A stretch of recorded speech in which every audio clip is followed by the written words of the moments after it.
to the Happy Lawyer Project. I'm your host, Akoma Moronu, and I created the show to help lawyers find happiness in life with a law degree. Together with my guests, we provide the knowledge, skills, insight, and inspiration that you need to find your happy. Hello there, lawyers. So if you are listening to this when it comes out, I should already be, hopefully, safely living in Costa Rica. I know, it's amazing and incredible, and if you're following me on Instagram, you probably already know what's going on, so I'm excited to see where I am when this comes out. As always, if you want to follow along on that side of the journey, I'm documenting all the behind the scenes on Instagram over at Wild and Together. But for all you lawyer folks out there who are interested in all the lawyerly stuff, which I still am super interested in, I just wanted to remind you guys that I have one more episode after this, and then I'm going to be taking a year-end break to get the show a revamp, get new guests, get new content for you guys, and come back to you in the new year with amazing new stuff. As for this week's show, we are chatting about one of my favorite things, money mindset. So I listen to a ton of money podcasts. It's one of my favorite types of podcasts. And the one thing that I always hear consistently is that the people who are able to make it to that 6 and 7 figure level are people who believe it is possible for them and then take action in alignment with that belief. How does that apply to lawyers? I think about that all the time. So today I'm actually chatting with the self-proclaimed $1 million attorney, Wendy Witt. Wendy helps solo and small firm attorneys build their 7-figure book of business. She's a former attorney herself who now helps lawyers understand that it is possible to earn more without working more and while enjoying life. I hope you guys enjoy the episode.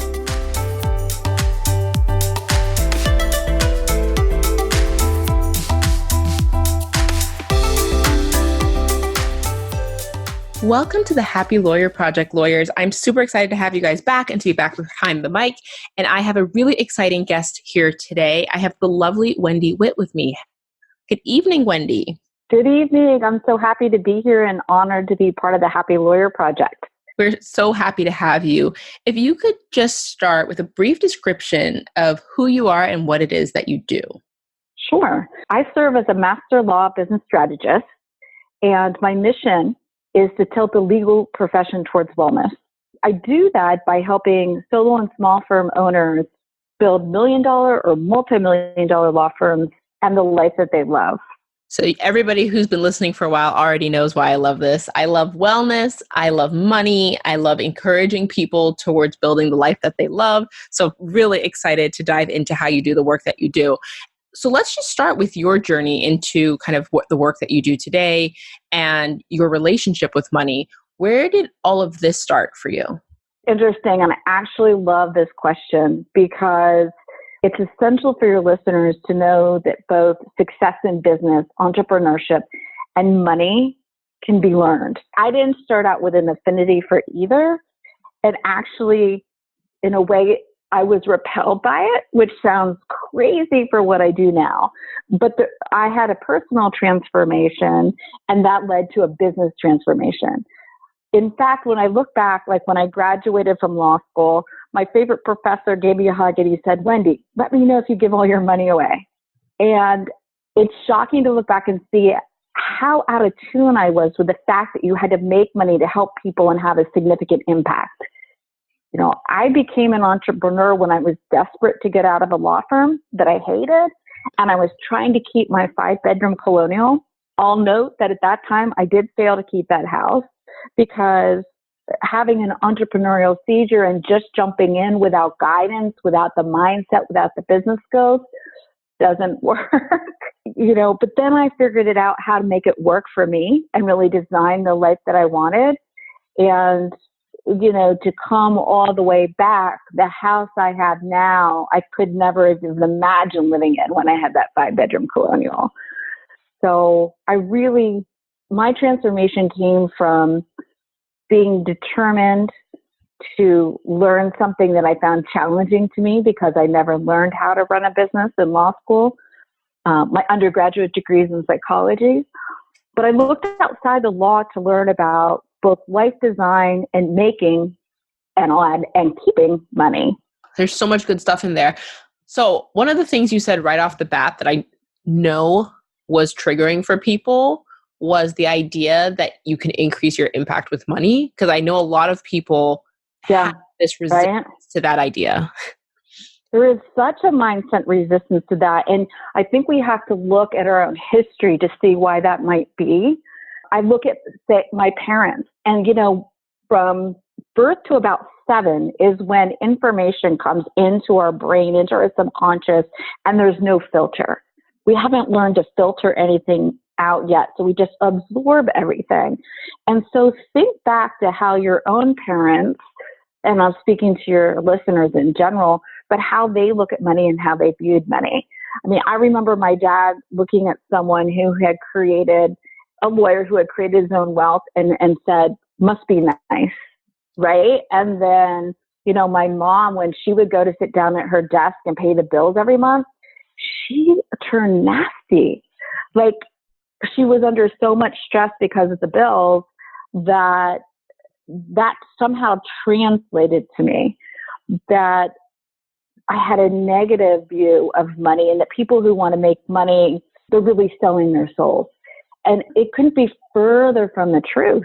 When you make more money, you have more impact. Because let's think about this. As a lawyer, if you make more money, that means you're providing more value, and you're protecting more clients.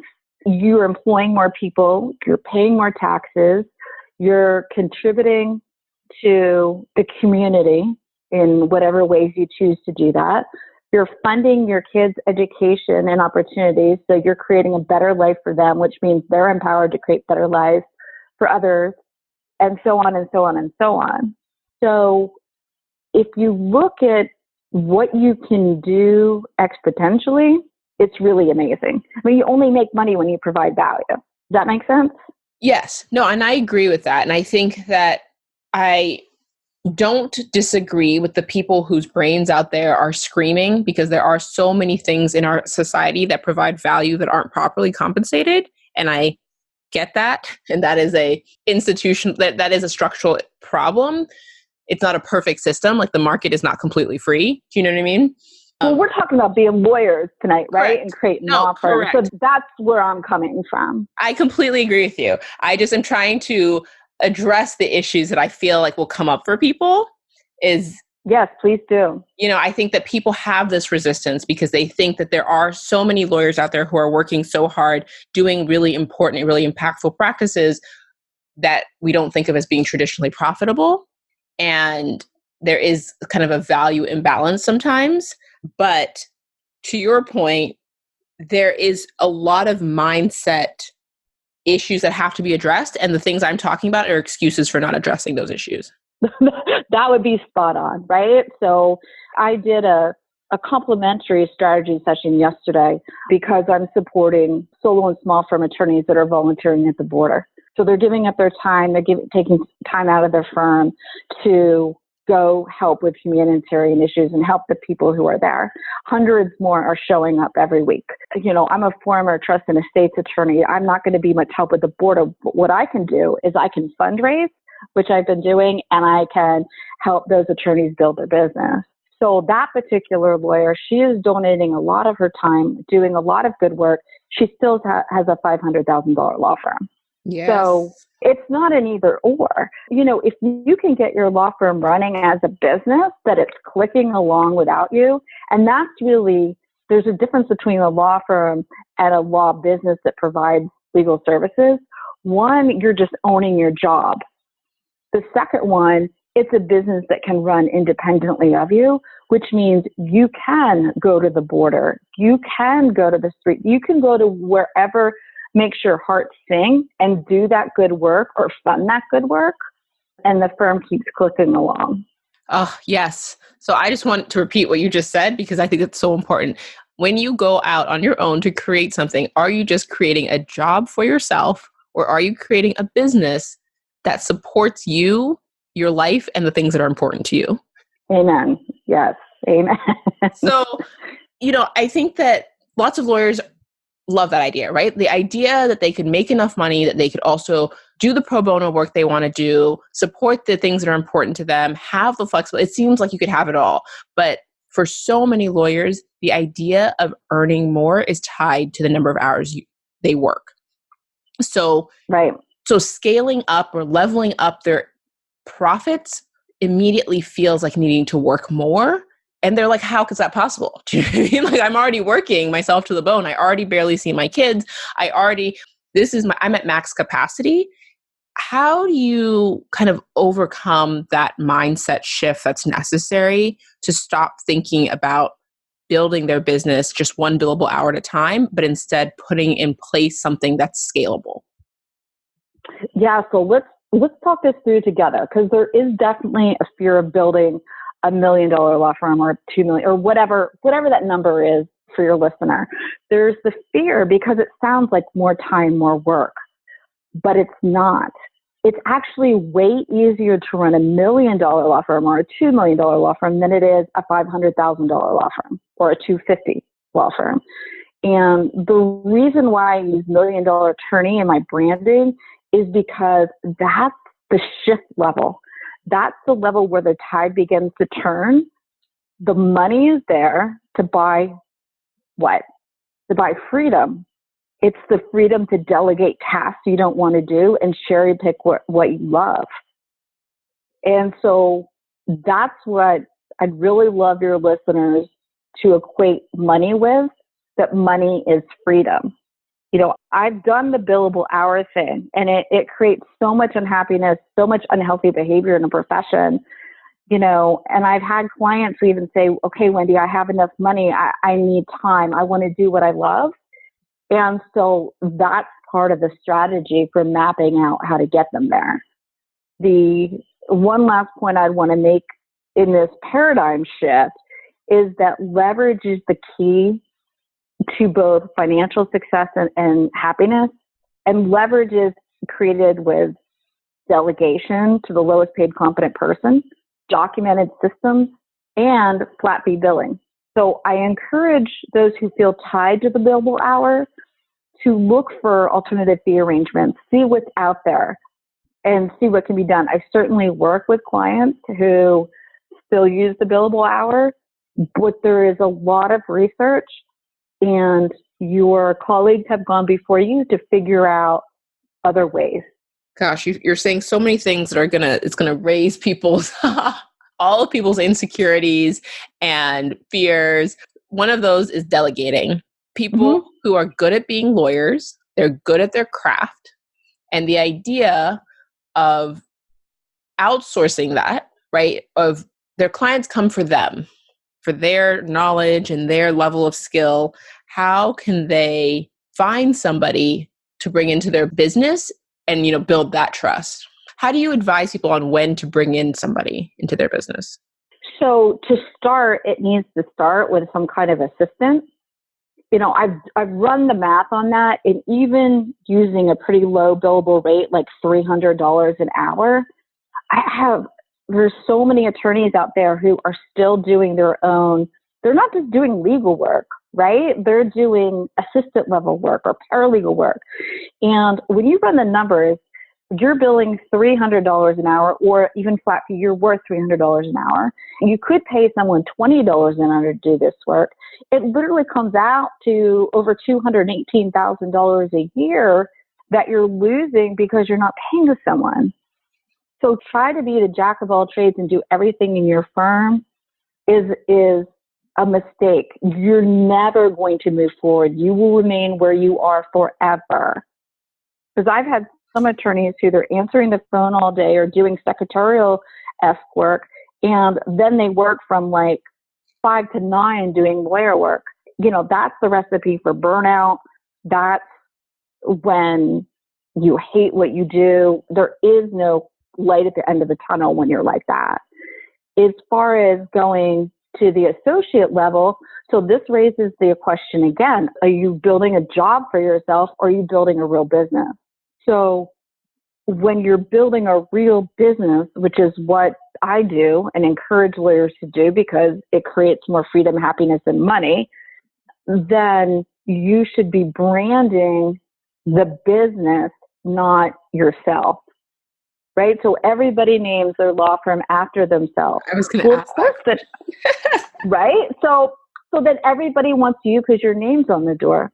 What happens, and let's talk about this, because I think when you start your law firm or wherever you are now, you need to think of your exit plan. And what's the final goal here? There's someday you're going to want to do something different. There's someday you're going to want to read a book at the beach or eat spaghetti in Italy or do a different career, or you have health issues, right? You're not going to keep this law firm forever. So I just got back from the Pennsylvania Bar Association Solo and Small Firm Retreat, and there were so many attorneys there who were like closing up their practices, and it's killing me. These attorneys worked 40 years and they're just closing. Like that's a business. Yep. You can create it so it has value without you. And so I would encourage your listeners to think about that goal. It makes it easier as you go along, right? And some people are like, oh, I don't want to delegate to a paralegal. There's many issues why, but one is, well, if I bill, then I get this higher rate. If my paralegal or associate doesn't work, it's this lower rate. Well, that's where the flat fees come in again. It doesn't matter who does the work on a flat fee. And I think to get over the fear of delegation, you need to practice, work up that courage muscle, delegate small things at first. It is magic, pure magic, when you are doing something else and something is accomplished, or you're driving your kid to school and somebody else accomplished something. That's an amazing feeling. And I promise you, it will become addictive. And you're like, what else can I delegate? Because now I am free to do the work that you love, to make more money, to market the firm, focus on the business as a CEO, and so on. Yeah. I mean, I just want to drive that point home a little, because you did not open your own practice so you could answer phones.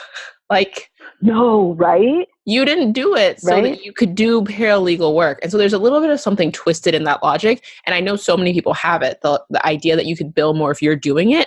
But if you don't need to be doing it, are you doing your client service? Well, that's another point, right? Yeah. And so why are you billing 400 when it could be done by someone at 165, right? Correct.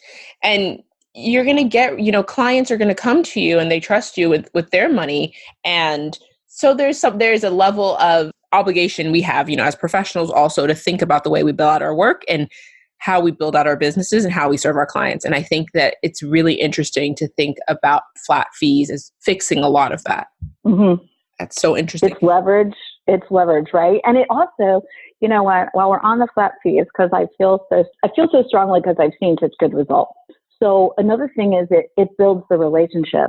When you are doing the pinprick of the monthly bill, you are not going to get called. People aren't going to call you to ask simple questions. And you may think that's a good thing. It's not. Now, first of all, you can direct those questions to a client services director, or you could answer them yourself during fixed times, but you're not going to have the same relationship, which means not referrals, not repeat business, if you're pinpricking people every month instead of the flat fees.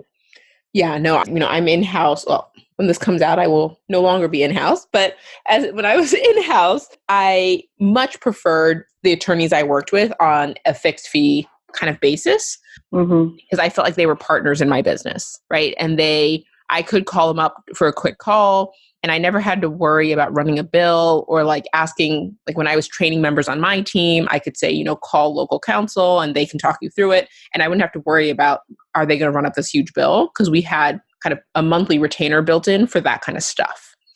Right. And as a client, I loved it. Right. So. Absolutely. You knew what to expect. Correct. Yep. And I could budget for it. And even, I was going to say, even on the months where I felt like maybe it was under, I always felt like it kind of was a wash, we would review the flat fee on a regular basis and to make sure that I was getting the value. And I didn't mind the months where it felt like we didn't use them as much, because there were definitely months where we went over, but they were really good about it. Mm-hmm. I love that inside perspective. Yeah, it's important, think of it from the client's perspective, all those benefits. So we've talked a little bit about what you used to do, and we touched on this a little previously, but I think that, my listeners do all sorts of things from online legal practices to more traditional things like trust and estates or immigration or family law. There are very very prevalent beliefs about which types of practice areas can be seven-figure business practice areas and which ones just aren't profitable, right? They're seen more as like a public interest-y type choice. So I'd be interested in your thoughts about this line of thinking. So that's interesting. I would step back and say that success is 80% mindset and 20% business strategy. There are naysayers out there who will constantly tell me I can't do what I've been doing for years or teach others to do. I don't think that parking tickets are going to be your ticket to easy street. But as far as selecting, I mean, I've seen all those that you've named. I've seen over $1 million law practices, $2 million law practices. And then we need to talk, or your listeners should consider not just revenue, but profit. But all those are highly profitable. You know, you don't have to be personal injury to make a lot of money in the law. I would suggest that your listeners consider the area of law that excites them. Really think about people that you love to work with, because you're going to be with those people a lot. So who are your ideal clients? And then combine that with your financial goals. How much money do you need to live the want? But you always have to come back to that law is a business. So there could be an estate planning practice where people are, the lawyer is taking home $75,000 a year, and the lawyer next door who lives in the same area, went to the same school, is bringing home $750,000 a year. So you do have to get business skills, acquire business skills, and have business strategy. But most of all, it's in your head of what's possible. So yeah, if you just have to remember that while law is a profession, it's a business too. It's a business that sells legal services. And if you treat it like a business, you can create what you want: revenue, profit, take home, all those things. Yeah, absolutely. And that's what I always think about, is the fact that there really are people in every sector or practice area in the profession who've done well for themselves. And you just absolutely. have to think creatively and think laterally about, how to make money in that practice. I was just thinking about the fact the other day, and I'm not going to remember her name now, George Clooney's wife. Oh, Emile? Yes. Is that right? Yeah, something like that. I think that's right. But, okay. She's an international human rights attorney, and she's like a multimillionaire, like 2-3 times over.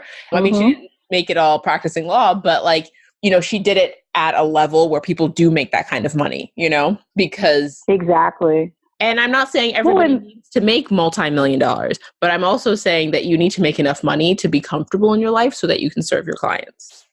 Well, that's it. I've actually had lawyers where I've said no, thank you, that I won't work with, because there wasn't a shift to understanding that law was a business, and I could tell she wasn't going to accept the advice that would allow her to be there for her clients or her partner down the line. Like, the firm was going to fail. If you are not there in the future for your clients and their families, you failed. I don't want you to give away any details, but what type of mindset, where was she stuck, this particular person, in her mindset? She was stuck where I was stuck at 25 when I graduated from law school. She was stuck in I just want to help people. And she wasn't making sufficient money. She wasn't willing to learn the business skills. Right. And there's some kind of internal and external reward for the helping people part. Obviously, we're all helping people. This is what we do. It's a service profession. But if you can't translate it into the financial success, then your firm is not going to be in existence when your clients need you a year from then, or 3 years from them, or like I was in trust and estate, so 20 years from then. The firm just wasn't going to be there. And so I would encourage your listeners to really work at their money mindset, because money is not a dirty word. It's an awesome word. It creates freedom. It takes care of your needs. It provides opportunities and lets you be who you want to be. So anything you can do, affirmations, visualizations, reading, anything you can do to develop your money mindset and really identify if it's holding you back and why, that would be a win and help propel you forward. I'm such a firm believer in that, and the idea that is a lifelong practice. I think that I continue to earn more and more each year, and continue to find more ways in which my mindset expands and then contracts and then expands and then contracts. Absolutely. And it's funny because I do think that I have a core limiting belief that shows up for me. Like I break through one level of it and then it shows up in a different way. And this next year is like a really big test of whether I can work through this specific belief. So what I was just thinking as you said this is we hear the word, in neuroscience and the amygdala, and really because we're humans, we have this old world brain that literally holds us back to try to keep us safe. So, in the days where we had to worry about being eaten by a saber-toothed tiger or falling in quicksand, these terror barriers would come up to save us. But now what happens is anytime, and you're about to really act outside your comfort zone, anytime you're acting outside your comfort zone, the amygdala come up and say, hold on there, warning, warning, warning, and you're in big trouble. And so one of the things that I work through when I'm working with my clients is recognizing these terror barriers and recognizing that it's not a legitimate fear, that it's really your old world brain trying to keep you where you are. The only way you can grow, the only way you can be happier and make more money is to act outside your comfort zone. And it's important to recognize that the human part of you is going to try to hold you back from that. I would love for you to dig into that a little more so I am action-oriented. So for me, that seems quite intuitive. But I think that I am learning I'm learning about lawyers, the more of them that I get the opportunity to interview and coach and work with, is that there's a lot of lawyers out there who intellectually understand what you're saying. But when you talk about acting outside of your comfort zone, what does that look like? So it doesn't look like robbing a bank or doing something bad, right? It looks like getting on a podcast where a whole bunch of your colleagues are going to hear you speak, right? It involves investing in something. Maybe it's a program or conference that you're going to. It means walking into a room with people you don't know and treating them as if they're in your living room. So it will be different levels for everyone, but you can actually get comfortable with being uncomfortable. I mean, if I don't have a day where I'm uncomfortable, I can still be working for 8 or 10 hours and feel like I'm on vacation. It's just doing what you know that you should do to move your life forward, but it feels uncomfortable to do that. Does that make sense? Yeah, no, it does. And I think the key there is that you don't rationalize and get to the place. You don't wait to do the thing until you've rationalized why you should do it. Because I think that's what everyone's waiting for is, yes, it's scary for me to get on stage. So I'm just going to, logically figure out why I should do it and then practice a lot. And then when I feel better about it, then I will do it. And what you're saying is sign up, commit to it and do it. You know what I mean? So that's what I do is I put something on my calendar, I commit to something, right? And then I have to do it. Or I join some kind of program that's going to make me do it. So I just made the self-commitment to do a TED Talk. Do you think that's scary to me? Yeah, right? So that's scary to me. It's outside my comfort zone. It's going to be out there for the world. But I'm like, no, this is going to move me forward. This is where I want to go. So one big expansion that I would encourage your listeners to make is to be seen, right? That means putting yourself out there. That is scary because there's always going to be critics. There are going to be people who tell you you can't do what you're doing. But the rewards for that, the personal growth and the monetary growth that comes with that, I find extremely rewarding. It's also in this kind of see or be seen kind of social media landscape. I want to encourage people to not just be seen, but to make sure it's not performative. Because I think sometimes people do things just to be seen, and it's not the thing they need to do. It's not the I've talked about this on the show before. Everyone has different risk profiles, and there's different things that we think of as risky. So some people are much more afraid of social embarrassment. Other people are much more nervous about financial risk, so speaking at a TED Talk to one person might be super risky, but not to another person. And just like for me, moving to Costa Rica doesn't feel that risky, but I can perform in a way to make it seem like I'm taking this big risk. And I see some of that, and I encourage people not to pat yourself on the back for taking risks that you know aren't the thing that you actually need to be doing. Interesting. Sometimes we go for the low-hanging fruit is all I'm saying. There's the easy risk that is slightly outside your comfort zone, but you know you can tackle. And then there's the real risk, the real big thing that you want to say, but you're like, well, I'll just do the small thing and I'll get some kudos for that, for taking that risk. And I'll have gone outside my comfort zone for the day, and then we can call it quits. Right. That's really interesting. So for me, how I judge is if I do feel some level of fear, then I'm not going to let that fear stop me. So I tend to want to do it. But also I analyze, is this going to move me forward faster? Yes. Like what's going to get me there? And if people aren't used to, attorneys are risk averse, right? Yep. I mean, we're in the business. So if you're not used to acting outside your comfort zone, you could start with some of those small things, but then you've got to put a big thing out there because that's how you're going to make progress. Yes. So you've touched on it a little bit here and there, but can you explain a little bit more about exactly how you work with your clients and kind of what an engagement with you looks like? Sure.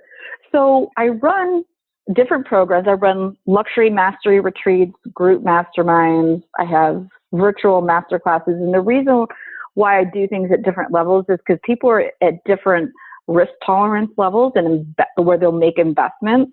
So there is something for everyone. I also work privately with clients. The overall goal is really to help solo and small firm lawyers create the law firm and life that they love.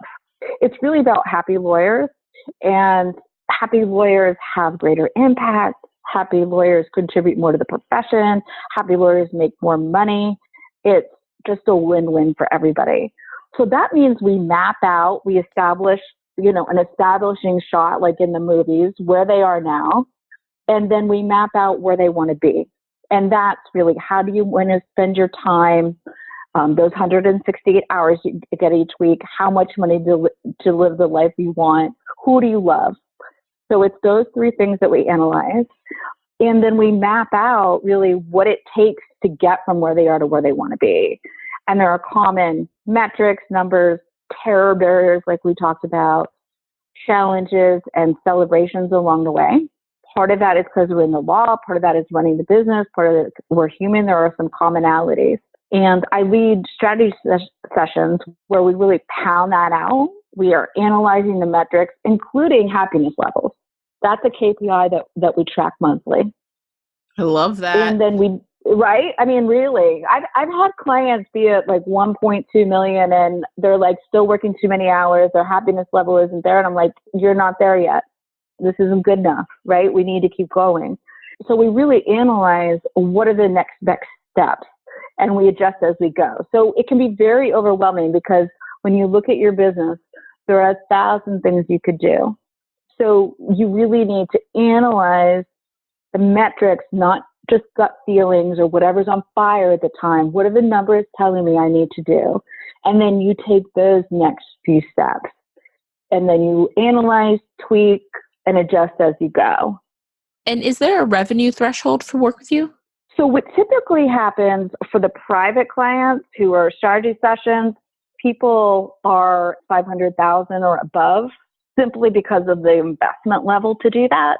But with the Vault, the online classes, that's a really low threshold. That investment level is at 2,000 currently as we record this. So I really try to make something available to everyone to move them forward. And then when they get to the next level, then they're ready for the next level. That's wonderful. And I think that it makes so much sense to me to track metrics. And it's always shocking to me that people don't. But I love that you track happiness as a metric. Yes, absolutely. It's actually one of the things that I was encouraging other people in my mastermind to track when they were thinking about what types of work as they were narrowing their practice areas. What type of work brings a higher happiness Absolutely. ROI.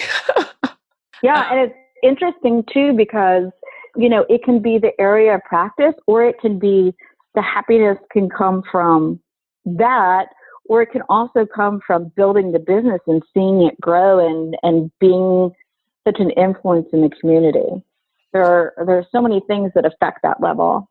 Oh, I'm so glad you said that, because that's one of the things I've learned about myself in the last 2 years is that I care far less about the work itself. I really just like the strategy and the challenge and the figuring out something new.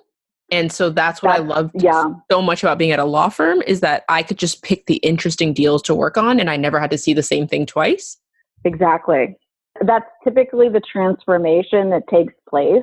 Occasionally I have a few clients who are all about still practicing and loving it. A lot of them are like, you know what? I've been there. I've done that. I want to be the CEO and really work on the strategy and the vision. So you've talked a little bit about how this was, when you went back at the apple for a second bite in this entrepreneurial journey, you really focused on Mm-hmm. lifestyle design. What does your life look like today? How does that actually play out in practical day-to-day life for you? So a couple of years into my career, because I started in practicing in 99, everything was brick and mortar, right? The internet was a baby. And I had 3 children at the time. 2 were very young. And I loved practicing and I was excited by it. I was like, this being tied to a brick and mortar office got to me after a while. And I'm like, I want to be able to work from anywhere and when I want, right? From where I want, when I want, with whom I want. And so I really dedicated. It didn't happen immediately, although today in internet land, the possibilities are amazing.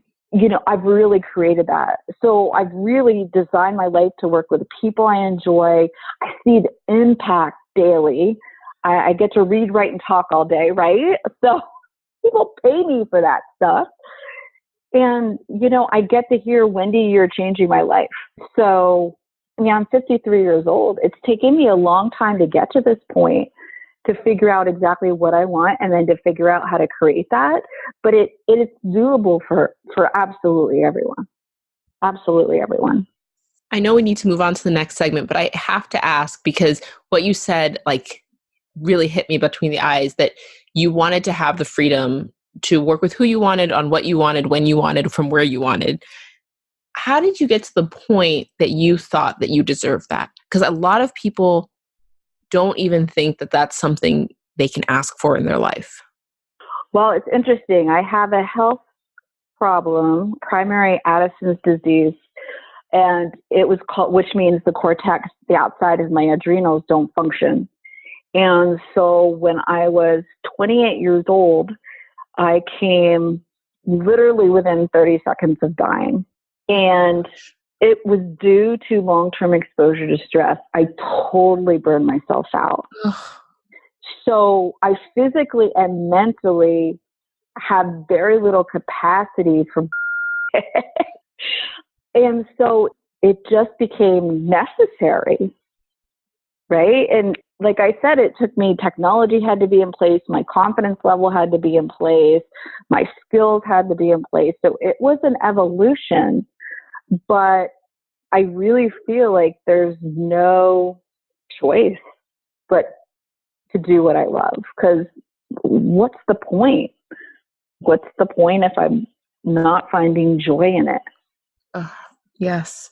So I have lots of listeners out there who are at all different stages of growing their law practices, lots of them kind of in the beginning stages, probably the first third, I'd say, of their time in solo or small firm life.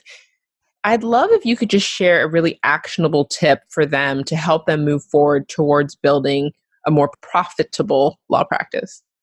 Sure. Actually, if I could, let me give you a couple. So first, really know that the purpose of life is to be happy. If I can be so bold as to define the purpose of life for you, you deserve to be happy. You can be happy. It's the whole point, right? So work for that. If you're feeling happy with where you are and what you're doing, you're on the right track. If you're feeling unhappy, you're off track, and use that as your own metric to adjust your actions and your mindset. Secondly, I would look for opportunities to leverage any systems, delegation, flat fee billing. Where can you tweak that's going to have some big effect? You do not have to do everything at once. Pick one thing a week or one thing a month, but look for leverage. And then third, work on your personal development, your mindset advancement. Personal development always precedes financial success. You can't get there and stay there without the personal development. So good. Thank you so much for all that.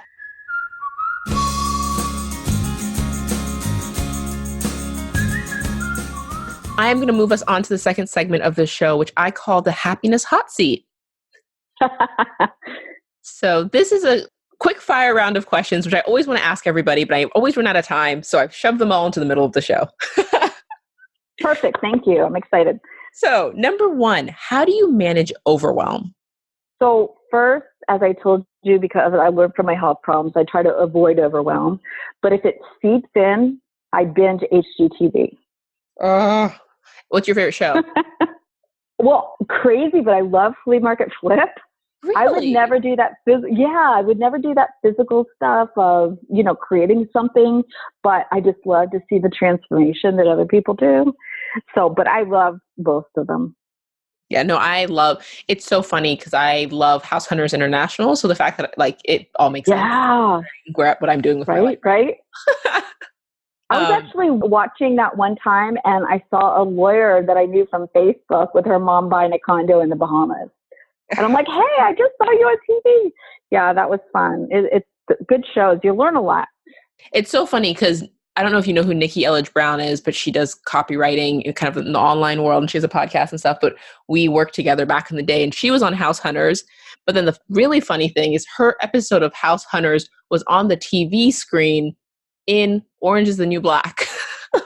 No way. So she was technically in Orange is the New Black. That's crazy. Yeah. See that on her resume. I know.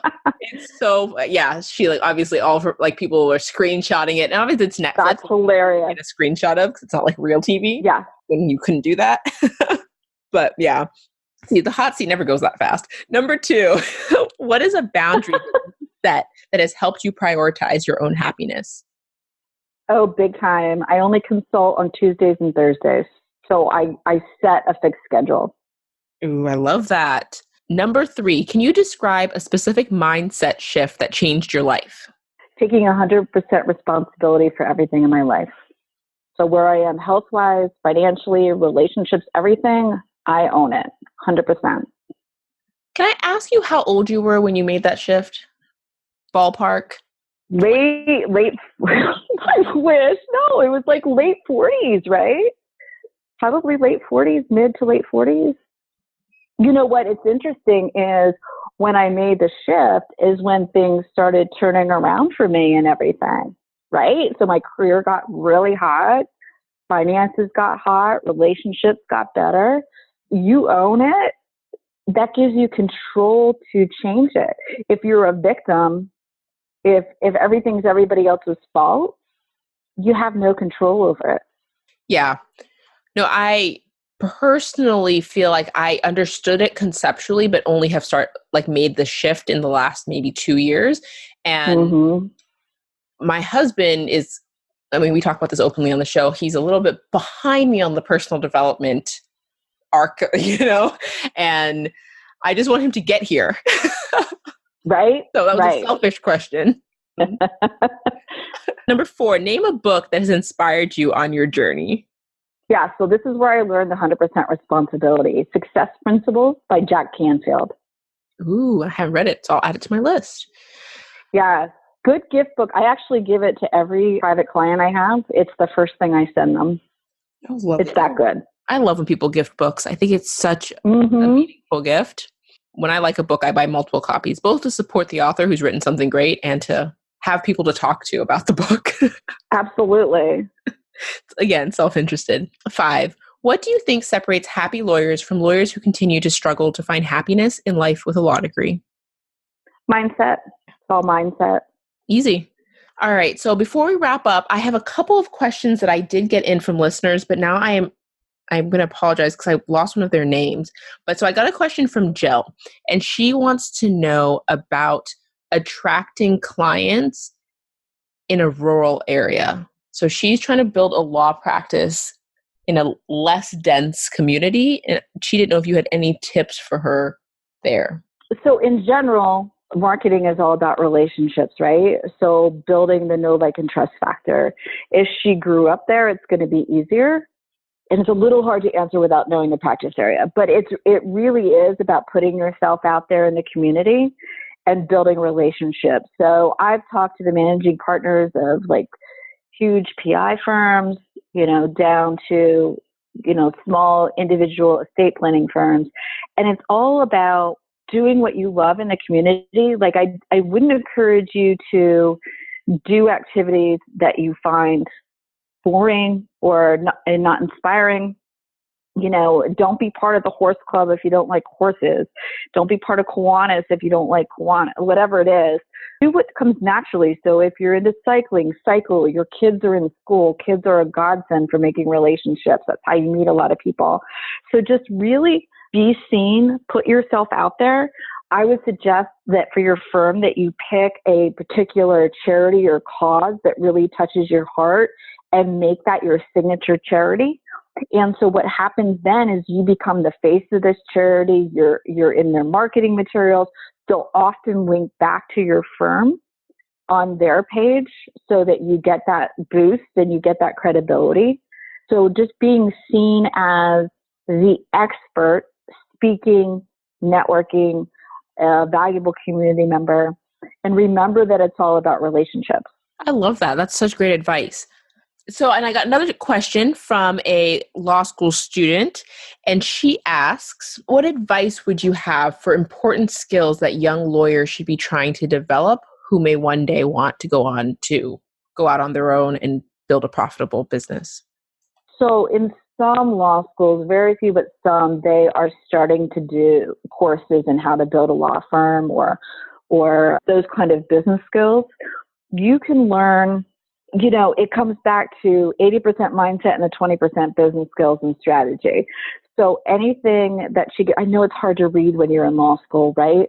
So maybe over Christmas break, read Success Principles, and then maybe do just one little course here and there. I have a ton of free articles on LinkedIn. Just even perusing them would get you thinking in the right direction.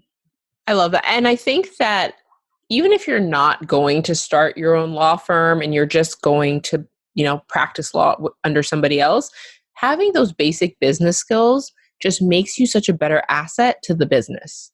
It really does. I mean, you still have to get, even if you're just, and I'm putting just in quotes, I don't really mean it as just, but if you're just practicing the law, you have to understand how the business is run. You have to be able to produce.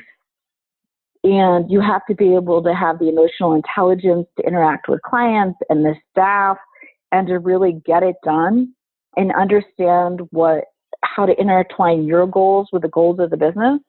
That's how you're going to be happiest and most successful and, most valuable.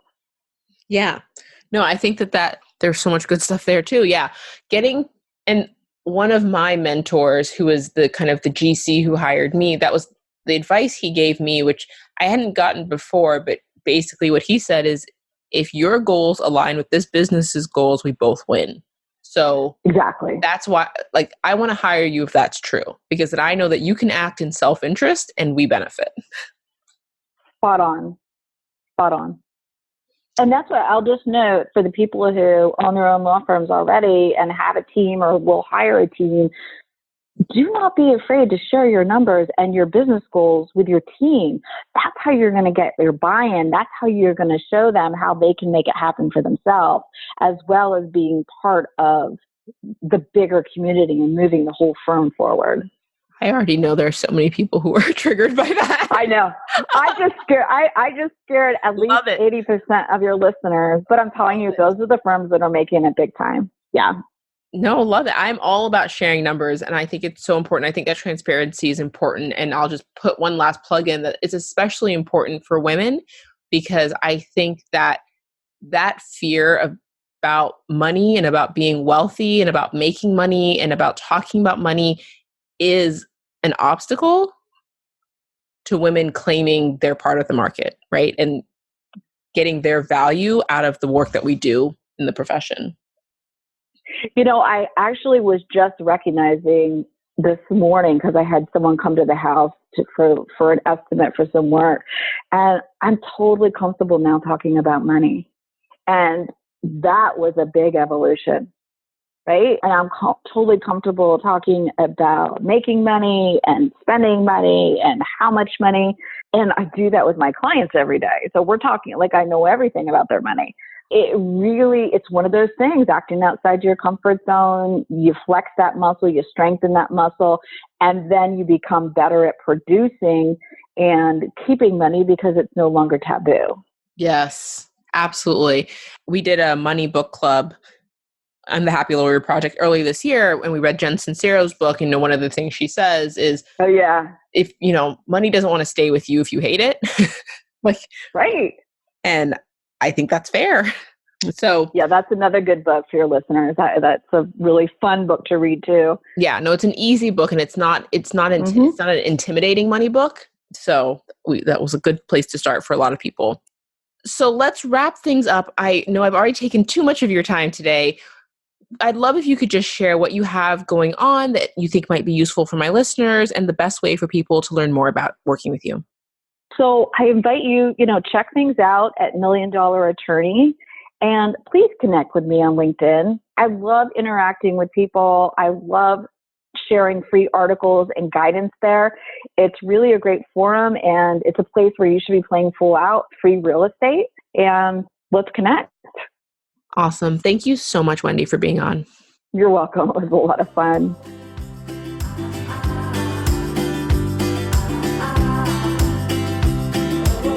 Thanks so much for listening. And if you got value out of this episode and you think there's someone else who might enjoy it, I'd love for you guys to share.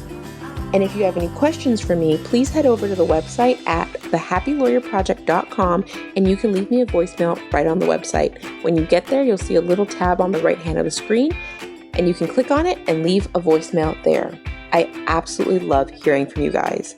Last but not least, if you enjoy this podcast and you like the content that I'm bringing to you guys and you haven't done so already, I would really encourage you guys to head over to Apple Podcasts and leave me a rating and review. That's all for this week. Thanks, guys. Thanks for listening.